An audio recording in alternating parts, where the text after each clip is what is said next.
Welcome to the Scent and Bent podcast. We didn't record last week because we were on the road the entire week in some tiny little 4x4s. So we have some stuff to talk about. Storm chasing, getting scammed, the Formula One tires on our side-by-side, and even some Raptors. And making sap, making syrup out of birch sap.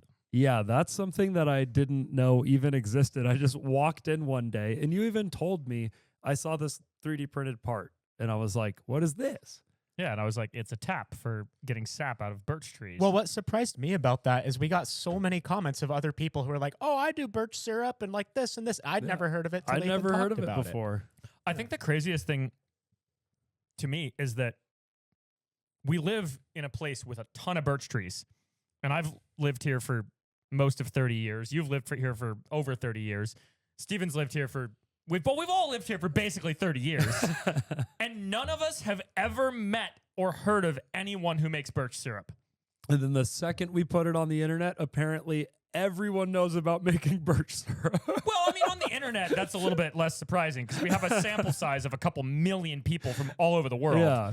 But it's just interesting because it's a really easy thing to do. And I mean, I haven't finished the process yet, so I don't know what it's actually going to taste like. But so far, the samples, it seems like it's going to be pretty delicious. When I was trundling through the woods back there, I saw one of your things plugged into the tree draining. Yep. That's so crazy that's so how fast. you do it. After we did it, well, so on the stove right now is a pot that holds around 5 gallons, and I collected the sap last night from just yesterday, and that was about 5 gallons. I haven't collected the sap this morning. There should be at least that much, probably a bit more. So basically, it's somewhere between 8 and 10 gallons a day out of just a handful of trees. Jeez. So is it bad for them, or can you only do it once a year, or like what does it do to the tree? You can only do it once a year because there's only it's 1 month out of the year that it works. And that's right now in the spring when the sap is flowing because the trees are waking up from being dormant all winter. Really? I don't know much about trees. So, I mean, there's sap flowing through them all the time, but in the spring, deciduous trees especially have a lot more sap flowing. Oh, is that why, like, if you ride dirt bikes in the spring, you get way more sap on you than in the late summer? I don't know about that. Because that would be the sap you're thinking of is conifer sap, which is a bit. Conifers are pretty far removed in pretty much every way from deciduous trees. So this isn't that like thick, sticky. It's the consistency of water, and in fact, it is about 99% water. Which is why you need to boil it. Which is why you need to boil it 100 to 1 because only about 1% of it is actually sugar. But at the rate you're collecting it, within like a few more days, you should have enough to have like a gallon all boiled down, right? Yeah, pretty close anyway. Which a gallon is a ton of syrup. I mean, we probably don't go through a gallon of maple syrup in a whole year.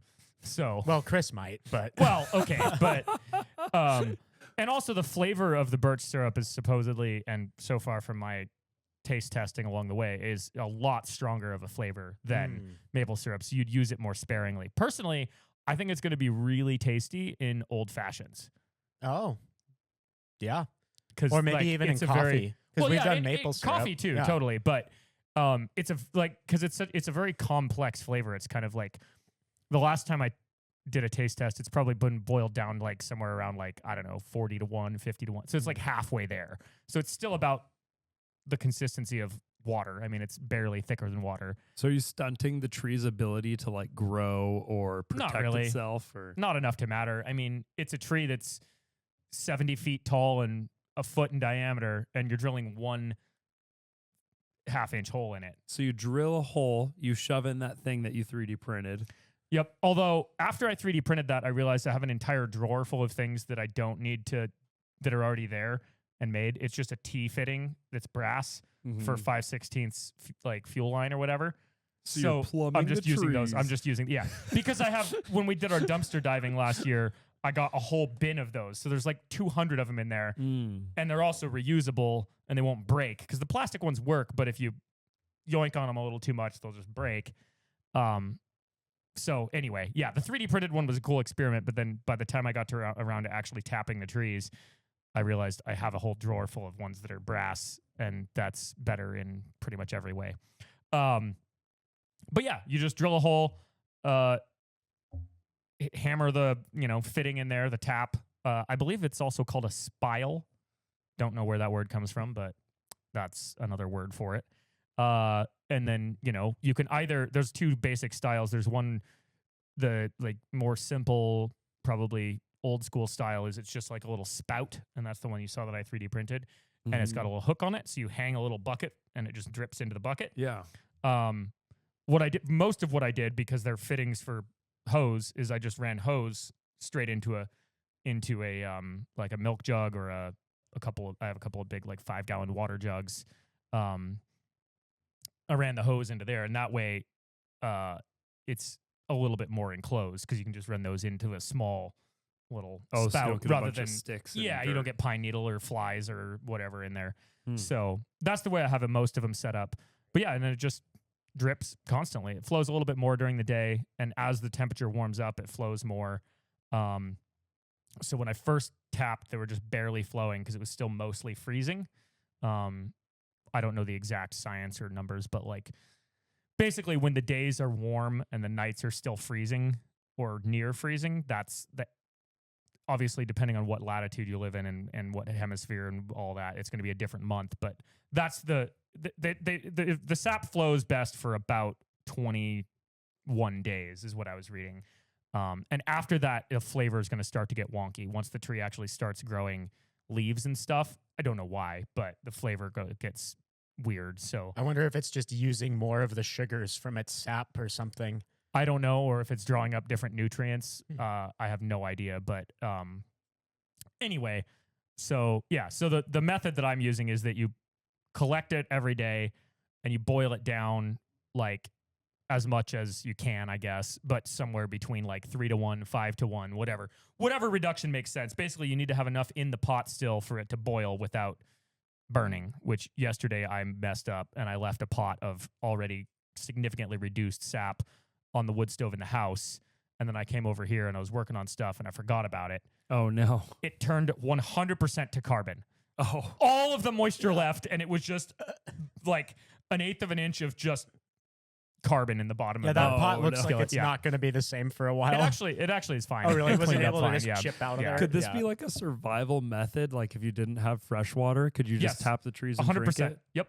It's like it's a way to get clean, perfectly you clean wouldn't water. get Yeah, sick. there's perfectly filtered, and it even has a small amount of nutrients in it. That's pretty gangster. Yeah, you can 100% tap birch trees, maple trees. I actually don't know what other trees fall into that category. There's probably a bunch of other ones, but around here, birch would be the most useful one because we have a lot of them. I have been thinking it'd be really cool to do like our Temu excavator trip, our overland trip, but survival version. Where we have to fish and hunt and drink water from But birch with trees. Temu excavators, wouldn't that be crazy? That would be... We could eat fish, It would be... filter water. It'd be very difficult, though, because of how much time in the day you have to spend just driving to get like 2 miles. Exactly. And then how much time you have to spend getting food. Like And when then if you don't get a fish, then you're just hungry.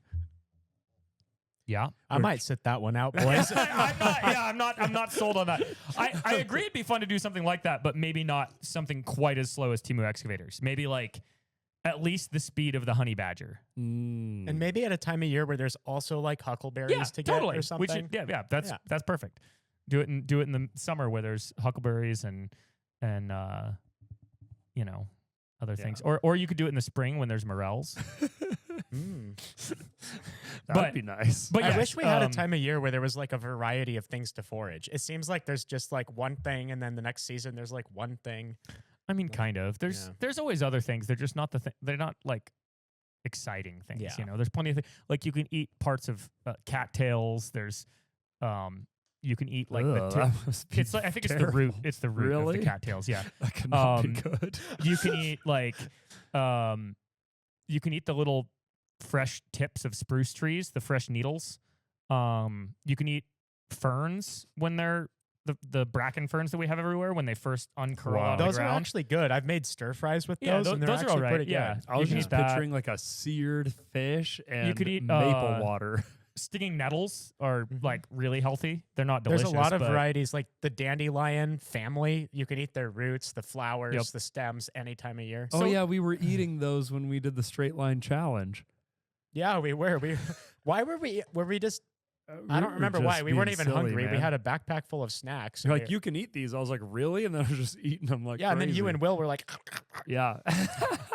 I mean, we've got wild ginger. That one's more of like a Mhm. seasoning than like a you know what's actually pretty sustenance, good but- though is, and I forget what kind of pine needles I did this with, but you can make tea with pine needles and that ginger stuff. Oh And yeah, it's actually pretty decent. yeah. Yeah. You could make it with birch sap, Mm-hmm. spruce tips, and wild ginger, and then you'd have like a really, you could even boil it down a little bit and it'd be a sweet tea. I think A Chris is sweet forest tea. 100% not down for this idea. No, what We we, could- do No, is dude, he would die day Yeah, one. we Like, could he not would just feed him shrivel enough away. just for the basic necessities. what we do is we do our route ahead of time in something more capable and hide stashes of bottle caps and give him a treasure map. He's searching for buried bottle caps while we are actually living off the wilderness. Yeah, That'd be Um, pretty funny. yeah, it would be. Well, I I don't, I think- don't know if it's very plausible as a YouTube video, but it is a fun idea. Yeah. I don't think my idea is like the best YouTube video either, but I think it will be easier to talk you into than that one. But I really want to go storm chasing in a race car. I just think that would be so sick. I mean, I think that the driving a race car part would be fun, and storm chasing would also be pretty cool. The hard part you're going to have, Steven, is talking our wives into it. Yeah, I was thinking about that, and I think that maybe it would be a better conversation with the guy I have in mind to go with, because he could be like tell them about yes. the safety stuff. But Yes. my friend Mark Stewart, fantastic photographer, he's really into storm chasing. And I was like, okay, I was just envisioning this in my head one night on our trip. I was like, I can film, Edwin can live stream, Ethan can drive, and Mark can navigate and follow the weather, because you kind of need one of Those- each yeah. of those people to Yep. do it. It's almost perfect. And I don't think anyone's ever really like live streamed a week straight of storm chasing. What is the goal of storm chasing? Because the only reference point I have is in the first Thor movie when Natalie Portman is like collecting data for science. Well, I mean, there's a little bit of that, but I think the goal for us is just, well, for a lot of people, is just getting cool photos of tornadoes and stuff. And just getting to see the crazy And just weather. get a lot of people do it just for the sake of like being up close and personal, like Yeah, with, experiencing it. yeah. And it is inherently a little bit dangerous, like even when you really know what you're doing. But what I like about it is I know Ethan will drive very well and very fast if we need to. And I also know Mark will get us as close as we need to the storms as safe as possible. I've never met somebody as like in tune with the weather as him in terms of like, So what kind of race car could we all fit in with all this equipment? see, that's where I need you guys. Yeah. Like, Oh. I don't know. We don't need a ton of equipment really. Well, Just- there's yeah. a lot of four-door race cars. Yeah, I mean, there's not a lot. That's I guess there's a lot of rally cars, like there's Subarus. yeah, but they and- don't actually have seats in the back if they're race cars. Oh, that's true. They just have roll cage back Yeah. there. It can be any kind of exciting car. Yeah, just right. has It doesn't have to be a race It has car, to be a just fun something car. exciting. Yeah. Like, I was gonna say like I mean the first thing that comes to mind that's like basically a race car and would definitely have 4 seats is a terrible idea, because it'd be like a pre-runner for Baja, because they make 4-seat pre-runners that are 100%, or well, not 100%. They're like 90% of a desert race car Really? with 4 seats. Yeah, so the whole Whoa. team can go pre-run the track. Oh, but- so it's like a scout mobile? Yeah, that's what pre-runners are about. It's pre-running the race course, so you know what the race Oh. course is going to look like. So those are like there's 4-seater ones of those all over the place. But for storm chasing, it has no windows, no windshield, and yeah, that's Um, maybe not the best idea. Maybe yeah, it's just the first one that comes to What mind. about Yeah. 2 Miatas?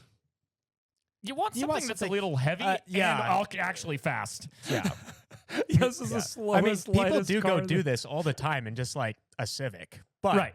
like we ought to do But it that's something more boring. exciting to make it worthwhile. What about the A ambulance? Humvee. No, the ambulance is the worst storm chaser ever. Really? Why? Dude, it's so big Oh, just get and blown so over? tall. I mean, it's Yeah. not the worst ever. It is very heavy, but like, yeah. So maybe my It's also idea not isn't. interesting because like it's just an ambulance. Maybe my idea isn't like developed enough yet to be a thing. But I just imagined that being like such a cool trip. Like us in some fast car with Mark being like, take a left here, and Ethan just drifting the corner. Yeah, well, and, like, I was just going to shooting through say, a farm how about field. just a drift car? Yeah. There's plenty of four-door drift cars out there. Yeah, perfect. You know what we And, like- could do too? That'd be so funny.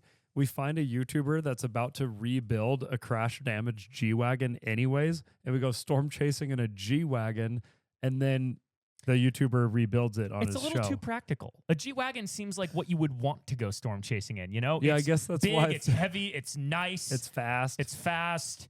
It's got to be at least a little silly. And I feel like a G-Wagon isn't really It can be as silly as we want, It'd as be long as we're not funny. going to be like, oh no, the fuel pump is out and the Yeah, no, tornado's no, coming. I'm not talking about that. Yeah, I guess we do need to make sure it's reliable than most of our Yeah, vehicles. that's think the a drift first thing car- Mark said actually when I brought this up. He's like, not in like a handcrafted thing, right? Because he's seen how we operate. How about a Humvee? No, joking. That would be that would be A Humvee even would worse. look really cool. It would the, look the cool, other but- thing is the logistical challenge of this is filming the car itself is part of the thing. And like Now if you you're need two cars to now storm you need chase two with. Yeah. cars. We can't exactly set up a drive-by where you just like, Yeah. oh, Steven, hop out here. We'll come back and pick you up. I'm just out there like, Yeah. I hope they get back quick. I guess we just need a very rigid 360 camera pole. Yeah, which we could do something like that. But that'd be just so cool. Imagine any kind of cool car, like just rallying along with a tornado, like crossing the Yeah, street in front it'd be of us. very Mad Max. It'd be like very cinematic. I get the vision. It also seems like a plausible deniability for like ridiculously reckless driving. Yeah. Exactly. yeah, Oh, that's officer, true. I was trying to get away from the tornado. Yeah, Yeah. you're really gonna pull me over right now, sir? Yeah, That tornado. exactly. And Mark's there, like, we gotta go. The tornado's coming this way. Well, and there isn't going to be anyone there because when you're Well, storm chasing, you're at places that are That's evacuated, actually right? not true anymore because so many people are into it that Really? there's actually traffic jams sometimes to go see them. No. That's That the is other so reason we need Mark different. because he I knows just like lost my where to interest. go. Yeah, but no, we just don't do it in like popular spots. Also, this year the weather patterns are going to be extremely different because everywhere's having such an odd winter. Oh. So it's Yeah. going to be less predictable. There's a lot of problems with this so idea. It's also probably not going to be a this summer thing. If it's it's summer, right? This year it's going to be sooner. So like, you guys want to do it like next month, maybe? No. See, next month is doable. The middle of summer, like August, the whole month of August, and like probably September is kind of not an option for me to be gone for reasons. Yeah. Well, it could be a next year thing. Yeah. We have time then to actually develop the idea and like. What if we but- rebuild the redneck go-kart and we're all harnessed in so it can't suck us away? Well, no, you got to worry about debris hitting you Yeah, too. dude, Like, that's why I was saying Yeah. the pre-runner is a terrible idea. Oh. No windows, no I doors. see. I also had a really good idea that's panning out to maybe be a really bad idea. This episode of the Sent and Bent podcast is brought to you by Clover, the free Swiss Army tool of financial apps. With Clover, you can create budgeting goals on how much you want to spend, how much you want to save, and users can get a cash advance for their paycheck up to $400 in advance with zero late fees and no interest. This could help bridge the gap with gas, groceries, anything that's causing financial stress. This isn't a payday loan. There's no interest. It's just early access to your money, which might make you wonder, well, how are they making money then? And basically, you could just wait a few days, get your money for free, or pay a small fee to get it right away. Why we like Clover is that they're on a mission to end predatory lending by offering a safe, transparent, and fair alternative. So if you need a little extra cash, click our link in the description. With Clover, you can access up to $400 with no credit checks, no late fees. Just click the link in the description and let them know that the Sent and Bent podcast sent you. Oh, You know how like on Alibaba, they'll have AI renderings of any floaty device you could imagine? mm-hmm. Like bounce castles, like you can make a Shrek one if you want. Like they don't care. You could make anything inflatable, right? So I found a company that I thought would make me an inflatable floating half pipe because they had a picture of one. I thought that one was real, but that one's just a render. Well, I thought it was real. But Did you spend money on it? yeah, I Oh, did. no. Like $2,000. When does this one show up? Never. Well, it's been like 3 months now since I've given them money. And I'm like, hey, like, when is it shipping? Can you send me pictures of it in progress at least? And what they said is they make the inflatable part, but they don't know how to make the Velcro plastic that goes on so you can skateboard on it, because you can't just skateboard on a floaty. Right. And so they were like, yeah, we'll build the floaty and then we'll figure out how to do this thing. And I was like, okay. And so I sent them a $2,000 deposit, and they won't even send me a picture of the floaty. Oh, that's not a And good so I sign. kind of think, and they keep saying like, oh, it's this holiday. Oh, it's this. Oh, it's that. And it's starting to sound really scammy, because I'm like, I wonder if enough time passes, I can't claim it on my credit card. Yeah. 'Cause Well, I I don't think know about that's the a thing. I don't know what the credit card's limitations are, but I know that happened to me on eBay. I ordered a wood chipper, which is not really a thing you'd think you'd get scammed on. Yeah. And it was like believably cheaper than the other options. It was like, it wasn't like, oh wow, this is $5 when it should be $4,000. It was like, oh, it's like $1,000 instead of $1,500. Yeah. And then it said shipping, it said tracking, and it showed tracking and everything, and it was like, oh, delayed because of this and whatever, and the tracking showed, and then it said delivered, and it was not delivered. And then, but like it had full tracking and everything, and then I went in to like be like, hey, it didn't get delivered, and it said delivered the day after eBay's time limit for disputing something. Yeah. So they made the fake tracking take exactly as long as the limit that eBay has for like how long you have to claim that you didn't get an item. Yeah. So I just claimed it with my credit card and got the money back anyway. But yeah. the But point is that this could has been very well be a thing. 3 months now. So I'm like, the odds of them actually building this for me are very slim, I think. Very. So I don't know what the process is to get my money back from like a foreign entity or what that looks like, but I don't know. I'm I don't know probably either. not going to have a floating half pipe this year, unfortunately. That's kind of disappointing. I like- was looking very much forward to it. I would say that's disappointing, but for me it means nothing because there's nothing I can do that is on a half pipe. You could once- unicycle up unicycle. and down it, right? Yeah, but that's incredibly boring. Yeah. You can't do anything on a half pipe on a unicycle. You just go down it and then go up the other side. There's no Yeah. tricks. That's all I could do on a skateboard too. So Yeah, but it looks cool when you're on a skateboard. It does Yeah. not look cool on a unicycle. there is something inherently goofy about unicycles. There's a reason it's never been a popular sport ever and never will be. And it's not easy on the below the belt regions. That is also true. It's Yeah. like you can really damage yourself like doing things correctly. Yeah. Yeah. The time I did ride the unicycle in the half pipe, I almost broke my wrist too because I went down the half pipe and my toe caught in the spokes as I was pedaling and I was like trying to adjust and I just face bashed and just caught fell halfway down the half pipe and just landed on my hands. Wow. This just Yep. it makes me think every time too, because like if you were somebody who met you, Ethan, you wouldn't think, oh, this guy must ride a unicycle. But that makes me think like all of us have such a weirdly diverse set of skills. The Like, even more ridiculous thing is that like if you met me and then even if you did know that I unicycled, would you know that I used to knit a lot? Right? Like you know that. But as a random I feel like No, you the wouldn't think unicycle that. thing is absurd, but the knitting is even way less Yeah. predictable.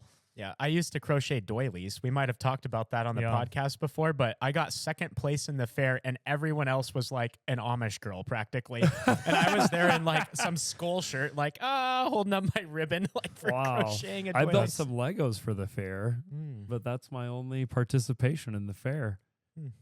I guess I made it was in a woodworking class in school when I was still in school, but I made a bow, like bow and arrow type bow. Oh, that's and I cool. entered that I still have it. I put that in the fair and I got like some sort of ribbon. It Fairs wasn't- are kind of weird. Yeah, you Yeah. could just be like, I made this thing, judge it.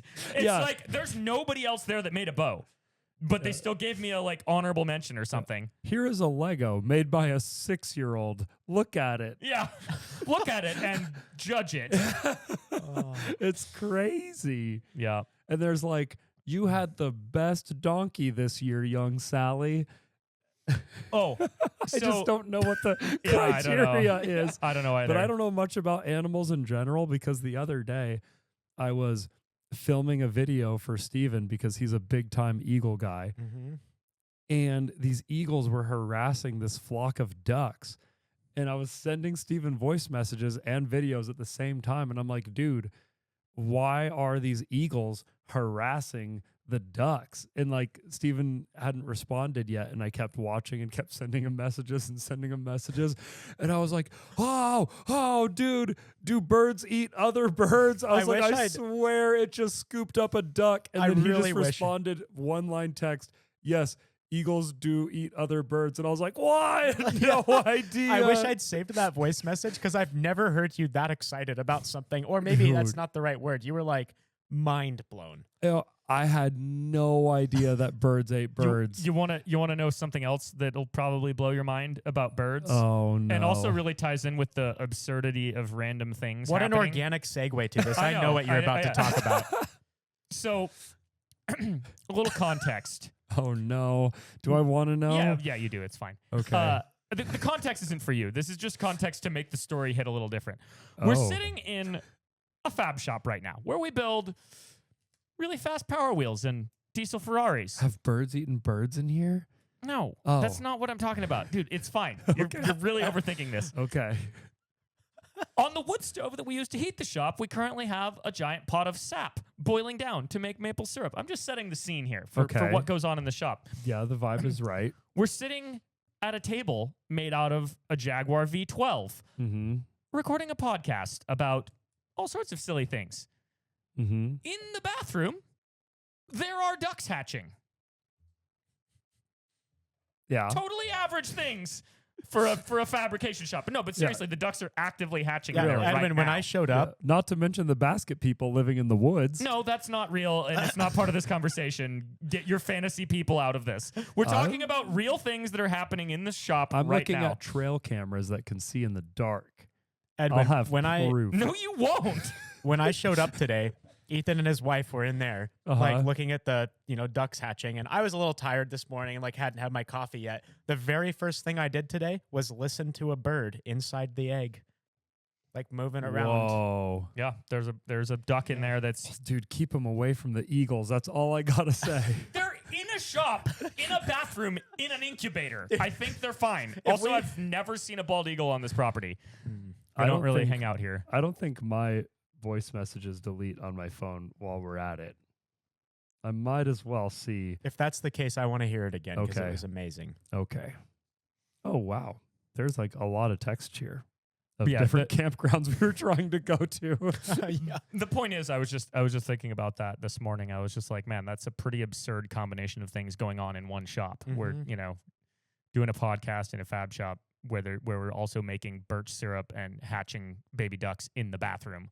Yeah, and like there's some seeds in there Yeah, that's too. true. That There's are also growing. like onions growing in there and under the grow lights, and like seed starts of Hey, various it's perfect kinds. that we have Shrek watching over it if there's onions growing in there. That is a good point. I don't know if that shows up on this camera. Oh, it looks like it does. Yeah, Yeah, I think so. that was my best contribution to this shop. Here, I think this one's it. Dude, apparently this weekend, you should come over in the morning because I've been seeing this happening for a couple days. But this was like, normally he just swoops in, and I always figured they were like the ducks were fishing. So I just assumed that like the Ducks eagle don't was eat scaring away fish. the ducks and then grabbing a fish. But this is the first time I like really pay attention and zoomed in with my phone, and homie totally just grabbed a duck. Usually you get like the picture of just like an eagle just like destroying one of his own species, man. That would be like very symbolic for the world right now. He's doing it again, dude. Does he need more than 2 ducks? Maybe he's got babies. What the heck, dude? That would be such a good Yeah, pitcher, man. Yeah, that was like the first thing I woke up to was these. I'm like, oh wow, Edwin must really have some news for me or something, and it was that Instead message. of like a bunch of messages like that. Like, dude, the Eagles are eating birds right in front, man. Yeah. It's like crazy. I've seen a lot of crazy stuff in my time watching Eagles, but I have not actually seen that happen. I Googled it and I found a picture on Reddit of a eagle holding a fully grown Canadian goose in its talons. Yep. That is savage. That is dude. savage. I just didn't know. Like, I know, like, bugs eat bugs and fish eat fish, but for some reason that doesn't seem as weird as, like, birds are like this super hyped up, elegant, graceful being that they just eat each other, dude. Yeah, It's I a don't know. dog I eat got dog nothing. world, It Edwin. seems- It's a what? It's a dog eat dog world. It's a duck eat duck world, Yeah, apparently. apparently. An eagle eat duck world. I just had not a single clue. I mean, yeah. Because I always Birds see are 'em birds are the fishing. most savage out there. Like chickens will eat their own, like they'll eat each other. Chickens will like not a duck. It's crazy. An eagle eating a duck, like they're not that closely related. Like they're probably about as far away as you could get of two birds being, related to each other. But a chicken will just eat another chicken. If one of the chickens in the chicken yard starts bleeding, they'll all just go after the blood and eat it. They'll just kill the other chicken and eat it. I've seen them trying that. Well, those are ducks and geese, and They're they're not. They're always like attacking each other. Yeah, that's not. They're not carnivorous. They don't eat. The ducks and geese do not eat each other. Chickens do. Chickens are carnivores. Well, chickens are omnivores. Ducks and geese are much more. I mean, they eat like worms and insects and stuff, but they're much more herbivores than chickens are. But yeah, I don't know. It's not surprising to the rest of us that birds eat birds. I've just like living here, we're pretty privileged. We go see eagles all the time. And I always see them fishing, grabbing fish, dropping fish. All the pictures at the art galleries are them with fish. I've just never seen someone have like a blown up portrait of an eagle carrying a duck before. I think because it's a little bit less elegant and beautiful as the fish, yeah. But what's really that would be really entertaining- funny, Steven. You should try for that. I Just like like a actually should. really good. just a Just beautiful a shot of cinematic eagle flying, and there's a goose like. Yeah. So what's really funny though is ospreys are a little bit more niche, but when they're young, they don't really know how to fly with a fish. So adult ospreys will turn the fish around backwards to make it like more aerodynamic. The young ones don't know how to do that yet. And ospreys just aren't really as strong as eagles. Yeah, they're way So smaller. they're way more entertaining to watch fish because for them it's like a struggle. Really? But especially the young ones, they like get out, and if they lucked out and have the fish held the right direction, they can fly. If they don't, the fish wiggles around and it changes the flight pattern of the osprey. And so I have all these really goofy pictures of osprey. They're like trying to fly with the fish and they have it held wrong. Dude, that was like me when we did the MTV trip and we went to that campground in the reservoir. And I was out there with Gavin and Justin, and like they were casting the line into this like giant reservoir, and there was like no sign of fish activity. And they were both like, "Oh yeah, no, there's fish in here, like for sure, you can tell." And I'm like, "Oh yeah, totally." But like I never fished before, but I'm like, I don't see any fish related activities here. I don't see any eagles trying to swoop in.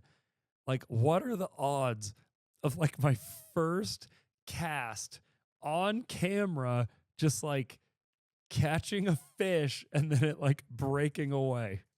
The odds of it breaking away are pretty high, but the odds of you getting it hooked on their first cast ever on camera are exceedingly low. Like 100 to 1, 1,000 to 1. Like what? Like I feel don't know, like probably- you cast a lot to catch a fish. Probably not 100 to 1. Probably less than 100 to 1 because, or like more than 100, whichever. Like 50 to 1. Like you don't have to. Generally, you don't have to cast like 100 times to get one bite.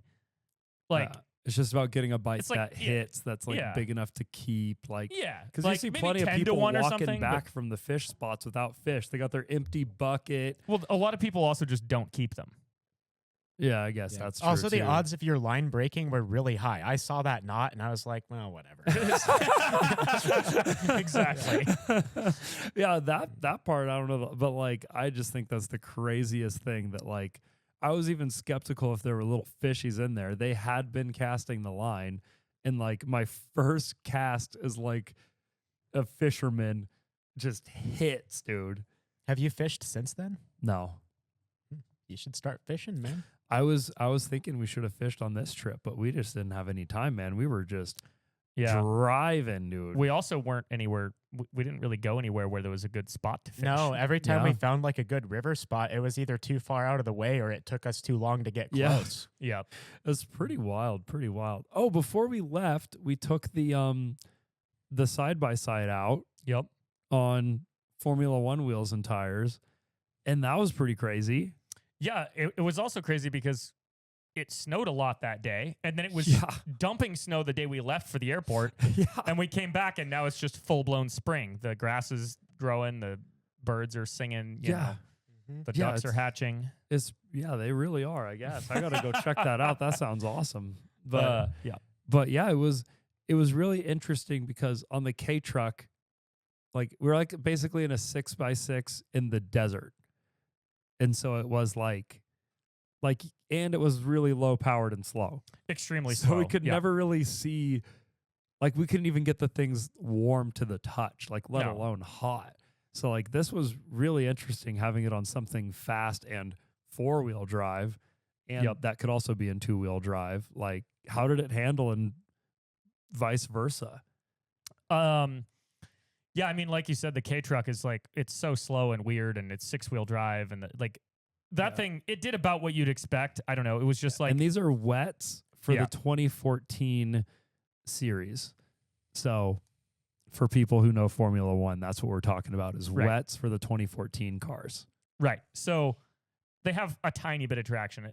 When we put them on the K truck, I was impressed with what they did. Like specifically when we were driving it up into the snow. Also, we had snow that trip as well, rather unexpectedly. Anyway, I was trying to go up this one little hill, and it would just stop, and then because we're only dealing with a couple inches of fresh snow, it'd like melt through. The tires would melt through the snow as they're spinning, and then warm up, and it'd inch forward like 6 inches, and then stop again.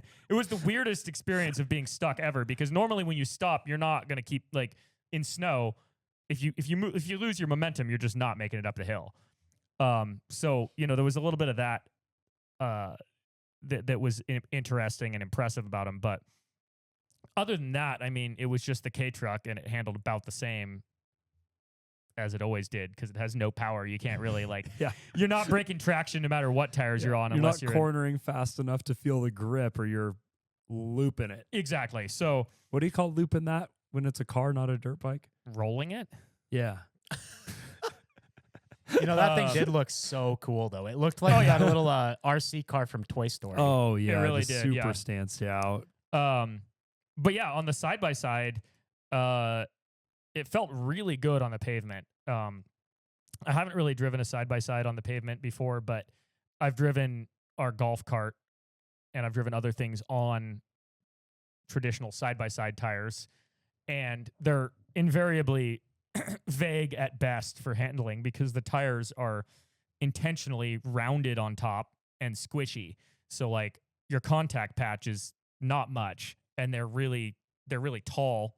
The side profile of the tires is really tall, so like they have a lot of give and they're low pressure. So like when you corner, it just is kind of wiggly. Yeah.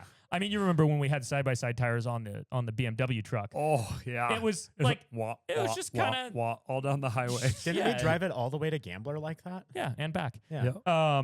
They were Nice. DOT approved tires though. Oh, really? Yeah, Oh, okay. it was legal. They're just sketchy at high speeds. Honestly, they were fine. It's just not normal handling. It's just when you hit a bump, you keep bumping for like a minute. yeah. So, but the side by side, just because of that, I was kind of expecting it to be a little bit kind of, it's got a ton of suspension travel. It's got like 2 feet of travel. You'd think that it'd be kind of, leany and wobbly and boaty. But with those Formula One tires, it felt like just like a track car. Like I did put limiting straps, or well, it already had limiting straps. I tightened up the limiting straps on the front so that it basically the ride height was still the same as it was originally, but the suspension couldn't travel down any more than that. So if you accelerated, the front wouldn't droop out and just, so that helped with the handling a bit. But I was like, it handled shockingly well for a side-by-side on Formula One tires. And the interesting thing, too, is how quickly those tires warmed up. I mean, obviously, there's millions of dollars of R&D into those tires to make them get grip on pavement in the rain, which is exactly where we were driving them for the first half of the day. But they warm up so quick. Like, you could do a burnout, and then it would just launch after just, like, 2 seconds of burning out. Just take off. Or, like, a drift, like... You could get it to slide because that thing has, 200 plus horsepower and the tires are tiny, so it has a lot of torque. And it was very wet. But like you could initiate a drift and, get it pretty sideways, but then the tires would warm up and it would just lock in and just go wherever straight. you're facing, just straight. And you got to like release the counter steel. Like every time we did it on the, street, one could say, not really, of course. But every time we're drifting on the street, it's like the second it locks up, whatever way you're facing, boom. Yeah, it would just like, launch. There's so no like it's slowly recovering grip as you counter steer. There's no feathering it. Yeah, it was just sideways and boom. going straight.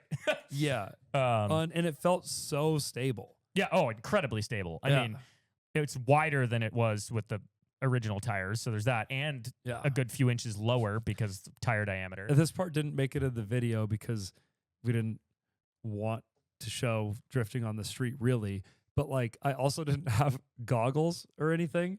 Yeah. And so I like had my beanie pulled over my head. So I also couldn't see where we were going, but I'd like feel us go like up over the railroad tracks, drift, and then all of a sudden launching. Like I could feel everything, even though I couldn't see it, which made it like a really cool roller coaster. Yeah. Steven, it occurs to me you still haven't ridden in that side-by-side. It's a tragedy. I thought I did. When? I don't think you have. Maybe I haven't. Yeah, I think you're right. We got to get it back up here and put the dirt tires back on. Yeah, we're slowly amassing things down at Edwin's shop that need to come up here. We're going to have to do some shuffling. Yeah. Well, if you guys are going back to town at some point tomorrow night, I might just drive one of those up here. I mean, I'll be going home tomorrow night, so yeah, you could. Okay. Yeah. And then at some point we have to do the reverse because I have one of my motorcycles up here that I need to get down there. Oh yeah. Oh, could we do a double whammy? Not really, Oh, because the idea is motorcycle with one seat. person. Yeah. Yeah. Speaking of one of us has to stay here and search for the basket people. That would be you, Edwin. Speaking of machines at your shop, Edwin, I had an interesting idea for the Samurai. It's not like a good idea as such, but it would be fun and it would be very entertaining. We have a perfectly good running Hayabusa engine in a totally destroyed solo car. Yeah.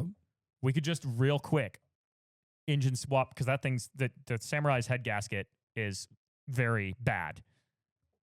And the engine leaks oil. Like it needs a new engine. We could just take that engine out, slap the Hayabusa engine in there, but run it from the Hayabusa engine or transmission output into the Samurai transmission output, which means we'd have nearly infinite gear ratio possibilities because we'd have a 6-speed into a 5-speed with a 2-speed transfer case. Wow. So 60 gears.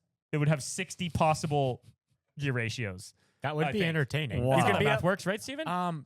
Multiplied? Yeah, it's 6 times 6, yeah, 36. because if you have a 5-speed and you have 2 ranges, you technically have 10 gears. Yep. Yeah. So then 10 times the other thing. Yeah. 10 times 6, 60. Yeah. Cool. Just checking my math there. Yeah. I sometimes do dumb math when I'm thinking quickly. Yeah. But yeah, it would have 60 possible gears, which means it would have a speed range from like significantly below walking speed to like 100 miles an hour. Because like also, low is not that low on that thing. No, it's not because it's got 31-inch tires, which are way bigger than stock. Yeah, because like when I was trying to back up when we had the turnaround on that tight little road in the dark, yeah, I was like, I was like, wow, like I must not be in low. It seems way too fast, but Yeah. it makes sense. The with tires those are bigger way bigger, tires yeah. that, Mhm. yeah. Yep. So anyway, You could it'd be- also be running it at like super high RPM, so it'd be like Yeah. and be like crawling Yeah, with like tons of absolutely. gear You reduction. could be going at like 2 miles an hour at 10,000 RPM, just That'd be pretty cool. and that engine is still like totally fine, right? That's We what I'm didn't- saying. It's Oh, it's perfect. Like, great. and the wiring harness is already all stripped out from the like. It would take a couple days, but not much more than that. Like, you already have a fuel system, you already have the whole 4-wheel drive system and everything.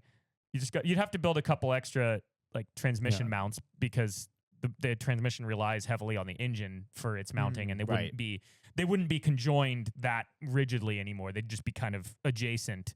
But Yeah, that Hayabusa engine deserves a better life than the graveyard it's currently in. and I mean, how hilarious would that be to have a Hayabusa swapped Samurai? Mm-hmm. I mean, we could look it up, but I have a feeling no one's done Yeah, a Hayabusa Samurai. that'd be pretty sick. And it'd be really easy, and it's parts we don't even have to buy anything. Yeah, Just that's true. And that motor is pretty well cooked in there. it sure is. Yeah. Yeah, we're not going to rebuild it, right? No, God, Yeah, I didn't think so. we might sell it to somebody Also, who's going to rebuild it, but you know we're how not like, going to the rebuild it. steering is so soft? Is it like that from the factory where the steering column meets the little steering bit and it's like a little rubber circle with bolts in it? Yeah. That looks like a piece of snowmobile track? Yeah, that's factory. Really? But that's not where most of your play comes from. Most of it's just in the steering box itself and in like all the steering linkages. Yeah. Well, Well, that's what was weird about driving your truck after driving those Samurais for 7 days? Eight. 8 days. and almost like- 2,000 miles. The steering wheel, you just hold it straight and the truck goes straight, and it felt absolutely massive. Yeah. Oh, yeah. It was so funny looking in the rear view, seeing the Samurai and then my Tundra behind the Samurai. Because it was like 200 feet behind it, and it still is just like, Yeah, it just was the funny 'cause- hood is as big as the Samurai. pretty much. We got in there, and I was doing some rollers, and at first I was in the back seat so I could be on the same side as Ed. And at some point I switched and crawled up to the front seat, and it took me a while to get across the inside of your truck. And the inside of your truck isn't that big in the first No, place. it's a Tundra, so it's not Yeah. even like a full size. Yeah. Yeah. And I have the smallest 4-door version, so the back seat is like right behind the front seat. The back seat felt massive compared to the back seat of the other little thing. That's the thing is I love like K trucks and K cars and these little Samurais, but when my foot is off the clutch, it is above the windowsill. Like actually, like as I was shifting, I kept hitting my knee on the On the handle dash. to get out of the car. It's like it's just, and Chris and I were doing the same thing. Like we were shifting like this, like way above a 90-degree angle with our thigh to get our foot all the way off the clutch. That's Like, so funny. And those things are so It's weak. also You're funny like, because- shift. Yeah, just constant shifting. Shift. And it's like this. It's like a high knee exercise for like a, what are those, the line dance kickers called? I don't know. Can dancers? Yeah, it's like that. No, I that think what this you're is talking thinking about, of where maybe their like legs the are like- polka where they're like. I'm doing talking the- about with the, like with the arms crossed. And they're the feet, like- famous in New York. I don't know. There's It's a like lot a- of famous things in New York. Yeah, there are. Yeah, that's really not narrowing it down much. It starts with an R, I believe. They kick their legs super high. I don't know. Well, that's what it's like driving a Samurai when you're over 6 foot tall. You know what's funny is you're only like 3 inches taller than me. That's not that much, like in the grand scheme of things. Yeah, but you can still fit into I know. But that's crevices what I'm easier. saying. Like I can fit. I wouldn't use that term, but it's just funny how much easier it is for me to drive all these little things. Like, because it doesn't seem like that big. Like, if you see us standing next to each other, you're not like, wow, that guy's really small. Yeah. You know? I mean, unless I'm standing next to Brian Scotto, in which case I look like a freaking midget. But Yeah, but that's why like NBA players can't have Lamborghinis. Like they just can't. Like I think Michael Jordan and Shaq have modified Aventadors where like the roof sticks out like 8 more inches or something so they can fit in there. But they have to Wow. redo all the windows, all the A pillars and B pillars. Yup. Like it's That's a lot of work. super expensive. So only like the top of the top. but like still they look like they can't fit in them. Yeah. It's like, man, that's such a bummer. You like make It all really this is. money and you can't drive race cars. Speaking of race cars and weird machines, seems like it's a good time to show you guys some things I found on Marketplace. All right, well, you look for that. I'm going to look up what these people that kick the legs out are called. So, first off, I found a rendition of something that we once built. Years ago, we put a snow bike kit on the back of a sport ATV on a what was it, a Polaris Outlaw. And I was just browsing Marketplace this morning, and I found one that somebody did with a I don't know, Yamaha or something. How much? $2,000. Wow. Which, considering that you could spend like $1,000 on the snow bike kit, I mean, it's a pretty old snow bike kit, but like, you know, Yeah, not bad. it's a Yamaha Warrior 350 wow. with a snow bike kit on it. So that one's just kind of funny. Sounds cool. But I the found Rockettes was my thing. The Rockettes. Oh. Yep. Isn't that like a specific dance group? Yeah. Oh, okay. I thought you were talking about like a style of dance. Yeah, that's what I'm saying with the clutch, because they're like, bam, bam with the legs. I don't know if you guys are ready for this. Are you ready for this? I didn't know this existed until last night. Whoa. It's a skid steer with 6 tires. Wow. I'm surprised you didn't know about that. And the rear, That's really cool. Isn't that insane? And the rear set of tires is hydraulically adjustable, so you can make it like for going up a steep hill, the body could still be totally level. That's actually pretty And useful. they all must be powered, right? Yeah, no, it's fully 6-wheel drive. Hydrostatic. Yeah, I mean, it's actually, if you zoom in on it, it's actually just the same chassis as a regular skid steer. It still just has 2 axles that are probably connected by a chain. I can't But the believe front there's one, a skid steer you haven't seen before. Dude, I blows my know. mind more than that Are blows you my sure? mind. That's not like a one-off thing that No, someone built? it's not. It's and so it's actually, what's kind of cool is it's got a tree shear on it, so it's used for like chopping down like medium small trees. Wow. But yeah, I don't know what you do with such a thing, but it's really cool looking and it's really crazy. Places I had you can't even no walk. idea. That's what you do with that thing, man. Yeah, literally. Like logging in mud. And it comes with over the tire tracks too, so those ones that like you loop over the tires, and then it'd be wow. really unstoppable. But yeah, Jeez. I thought that was pretty dang cool. I've never seen a 6-wheeled skid steer before. Good find. Yeah. Good find. Yeah, I was thinking, How much do those go for? well, this one's $25,000, which is actually like pretty reasonable. I mean, that's like a pretty normal price for like a normal skid steer that's in decent shape. You know, I mean, it's a little older than the average one that you'd find for that price, but Wow. Yeah. 6-wheel drive movie up and down wheels. it's That's pretty crazy. I think like Can they move independently? Like, could you lower the left and raise the right, like like those little arms on excavators?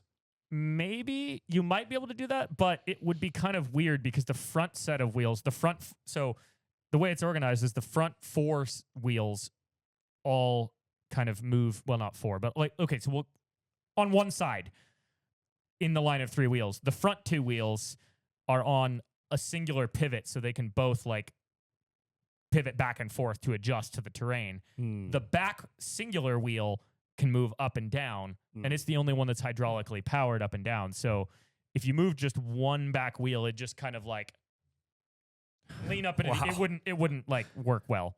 I guess you can get the whole thing straight to like cut the tree straight. Yeah, it's for like if you're going up a hill and cutting trees on a hill, you can angle it so it can still snip the tree instead of like. Oh yeah, because you snip it like this, and then it wants to fall onto you as a premium. Yeah. And I mean, like, I have no use for a tree shear or skid steer, but it'd be really nice if you converted it to, instead of a tree shear, if you put like a forestry head on it, the ones that like it's like a rototiller that churns up all the brush and stuff. It'd be really good for that, because then you could be like up or down steep hills and be more stable than a regular one. Maybe that's what we take storm chasing. It's the slowest thing known to man. It's like, let's get stuck in a storm, but you'd be pretty safe. Like nothing's gonna, like, even if a tree falls on you, that's meant to have trees fall on you. It literally is. Yeah. Wow. Yeah, I don't think there's anything else really noteworthy that I found on Marketplace, but that's awesome. That's the Marketplace finds of the week. Thanks for watching the Sent and Bent podcast. We'll be back next week, and we'll talk about our samurai adventure It's Chris's birthday today, so he didn't come in. But So I happy got him birthday, a brownie Chris. he'll probably get tomorrow. But happy birthday, Chris, and we'll see you next week on the Sent and Bent podcast.